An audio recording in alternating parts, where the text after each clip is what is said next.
Fastest news app ఇప్పుడు కొత్త అవతారంలో 5 సెకండ్లోనే పూర్తి వార్తా సమాచారం మీ చేతుల్లో. సోషల్ మీడియా ట్రెండ్స్ మీ కళ్ళ ముందుకే live TV and voice search options తో ఇప్పుడే డౌన్లోడ్ చేయండి. యాప్ లింక్ డిస్క్రిప్షన్ లో ఉంది.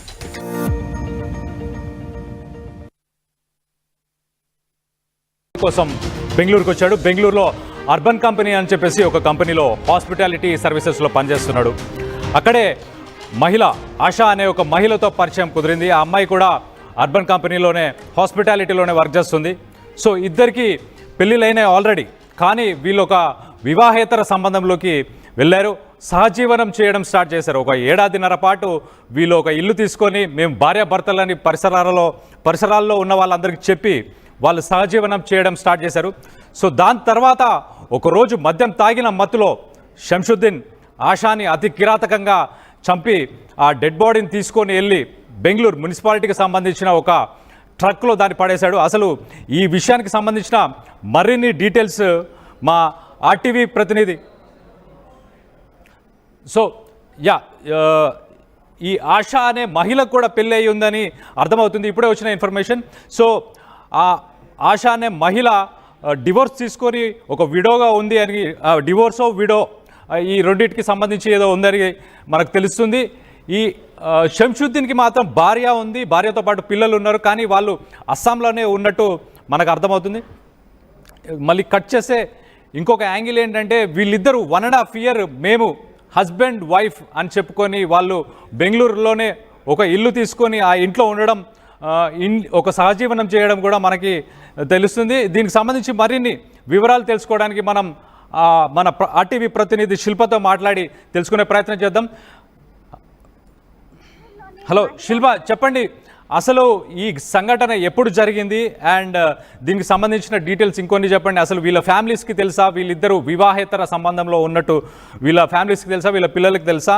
శంషుద్దీన్ అసలు ఇలా కిరాతకంగా ఆమె గొంతుని కోసి ఆమెను చంపి ఒక గోనె సంచిలో పెట్టి ఇలా చంపడానికి గల కారణాలు ఏంటి? మహిళ మృతదేహం చెత్తలారిలో దొరకడంతో అక్కడ బెంగళూరు వ్యాప్తంగా కూడా సంచలనంగా మారింది. ఆ మృతదేహం ఎవరిది, ఎందుకు ఆమెను హత్య చేసి అందులో పడేశారు అనేది కూడా అనేక క్వశ్చన్ మార్కులు అయితే రైజ్ అయ్యాయి. వెంటనే అక్కడికి సంఘటన స్థలానికి పోలీసులు చేరుకొని విచారణ చేపట్టారు. విచారణ చేపట్టిన 24 గంటల్లోనే పోలీసులు ఈ కేసును ఛేదించారు. దీనికి ప్రధాన కారణం వివాహిత సంబంధం అన్నట్టు కూడా ఒకవైపు చెప్పారు. కొన్నేళ్ల నుండి ఒకవైపు వీళ్ళు సహజీవనం చేస్తున్నారు. అందులో భాగంగా అనుమానం పెరిగి ఒకవైపు తన ఆ క్షణిక ఆవేశంలో మరణించినట్టు కూడా ఒకవైపు గొంతు కోసి అత్యంత కిరాతకంగా హత్య చేసినట్టు ఒకవైపు పోలీసులు కూడా చెప్పారు. మొత్తం మీద గోనె సంచిలో చాలా అత్యంత కిరాతకంగా చంపేయడంతో అందరూ కూడా, ముఖ్యంగా మహమ్మద్ శంషుద్దీన్ ఆశా అనే వ్యక్తిని గొంతు కోసి అత్యంత కిరాతకంగా చంపి అనంతరం తన బైకుపై తీసుకెళ్లి చెత్త లారీ అయితే ఏవైతే ఉంటే చెత్త లారీలో పడేశారు. గోనె సంచి చుట్టి అనంతరం అందులో పడేయటంతో ఒకవైపు వాసన కావచ్చు, దుర్వాసన రావడంతో అక్కడ ఉన్నటువంటి స్థానికులు పోలీసులకు ఇన్ఫర్మేషన్ ఇవ్వడంతో వెంటనే సంఘటన స్థలానికి చేరుకొని దర్యాప్తు చేపట్టారు. దర్యాప్తు చేపట్టిన 24 గంటల్లోనే ఛేదించారు. దీనికి ప్రధానంగా వాళ్ళ మధ్య గొడవలు, ఇంకోవైపు అక్కడ ఉన్నటువంటి సీసీ కెమెరాల ఆధారంగా దీన్ని ఛేదించినట్టు కూడా పోలీసులు చెప్పారు. మొత్తం మీద 33 ఏళ్ల మహమ్మద్ శంషుద్దీన్ కి ప్రస్తుతం అదుపులోకి తీసుకుని ప్రస్తుతం కూడా కేసు అయినట్టు కూడా తెలుస్తుంది. వీళ్ళిద్దరు కూడా గతంలో వేర్వేరు వ్యక్తులతో వివాహాలు అయ్యాయి. ఇద్దరికి పిల్లలున్న తర్వాత ఈ విధంగా ఒకరికొకరు భార్యాభర్తలుగా బెంగళూరులో వాళ్ళు చెప్పుకొని సహజీవనం చేస్తున్నారు.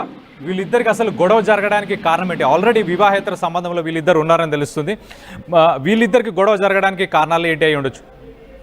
రైట్, ప్రధానంగా ఒకవైపు అనుమానంతోనే విభేదాలు వచ్చాయని కూడా తెలుస్తున్నాయి. ఇంకోవైపు ఇప్పటికే గతంలోనే ఆశ మొదటి భర్త చనిపోయాక ఇంకోవైపు శంషుద్దీన్ యొక్క మొదటి వైపు కావచ్చు, వీళ్ళందరూ దీని వల్లనే కుటుంబ కలహాల వల్లనే వీళ్ళిద్దరి మధ్య గొడవలు జరిగినట్టు కూడా తెలుస్తుంది. ఇద్దరి మధ్య వాగ్వాదం జరిగి అనంతరం ఘర్షణగా మారి తర్వాత క్షణిక ఆవేశానికి పోయి గొంతుని మొత్తం కూడా కోసేశారు. దీంతో అక్కడికక్కడికి మరణించినట్టు కూడా తెలిసింది.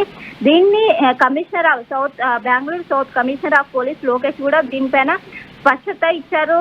మొత్తం కూడా ఇది ఎక్కడ మొత్తం బైక్ పై తీసుకెళ్తున్నటువంటి దృశ్యాలన్నీ కూడా సీసీ కెమెరాలను దొరికాయి. వాటి ఆధారంగా కేసును ఛేదించినట్టు కూడా చెప్తున్నారు. ఈ మధ్య కాలంలో ఒకవైపు వివాహేతర బంధాలు ఎంతో మంది ప్రాణాన్ని బలి తీసుకుంటుంది. అందులో భాగంగా బెంగళూరులో తాజాగా ఈ కేసు నమోదైంది. ఇంకోవైపు అటు లారీలో గోనె సంచులు పడేయడంతో అటు స్థానికులు పెద్ద ఎత్తున ఆందోళనకు గురయ్యారు. ఇక పోలీసులు అయితే 24 గంటల్లోనే కేసు ఛేదించారు. Right, thank you Shilpa. So మనం చూస్తే ఈ మధ్య ఉత్తరాఖండ్కి సంబంధించిన ఒక ఘటన కావచ్చు, మధ్యప్రదేశ్కి సంబంధించిన ఒక ఘటన కావచ్చు, మన కర్నూల్లో మనం చూడవచ్చు ఒక పర్సన్ని నేను నిన్నే ప్రేమిస్తున్నా అని చెప్పి పెళ్లి చేసుకొని తనని తన ప్రియుడితో కలిసి చంపడం, ఇలాంటి సంఘటనలు మన భారతదేశంలో ఎన్ని జరిగినా, ఇలాంటి ఎన్ని వెలుగులోకి వస్తున్నా కూడా ప్రజల్లో ఇంకా అసలు మనకు గవర్నమెంట్ నుంచి ఎలాంటి శిక్షలు పొందుతారు, ఎలాంటి వీళ్ళందరికీ కఠిన శిక్షలు వేయాలి. యాక్చువల్గా కఠిన శిక్షలు వేస్తే కానీ వీళ్ళందరికీ ఇంకా దీని మీద ఐడియా రాదు. ఈ పాలసీస్ కూడా ఏవైతే ఉన్నాయో అవన్నిటి గురించి కూడా ప్రజల్లో వాళ్ళని ప్రాపర్గా ఎడ్యుకేట్ చేయగలిగితేనే మాత్రం మనం ఇలాంటి ఇన్సిడెంట్స్ని మనం జరగకుండా చూసుకునే అవకాశం ఉంటుంది. ఈ ఇల్లీగల్ ఎఫైర్స్ ఇలాంటివన్నీ ఈ మధ్య ఎక్కువైపోతున్నాయి. పెళ్ళి చేసుకోవడమే వద్దు అని అనుకుంటున్నారు యువత ఈ మధ్య. సో ఇలాంటి సిచ్యువేషన్స్ ప్రస్తుతం వీటన్నిటిని మనం అరికట్టాలనుకుంటే కనుక పాలసీ మేకింగ్ గట్టిగా ఉండాలి.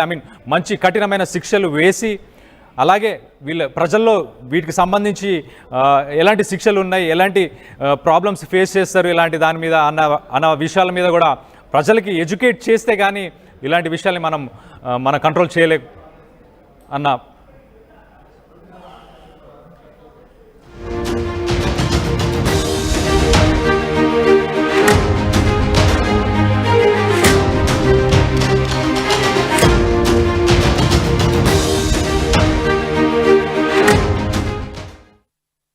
తెలుగులో ఫాస్టెస్ట్ న్యూస్ యాప్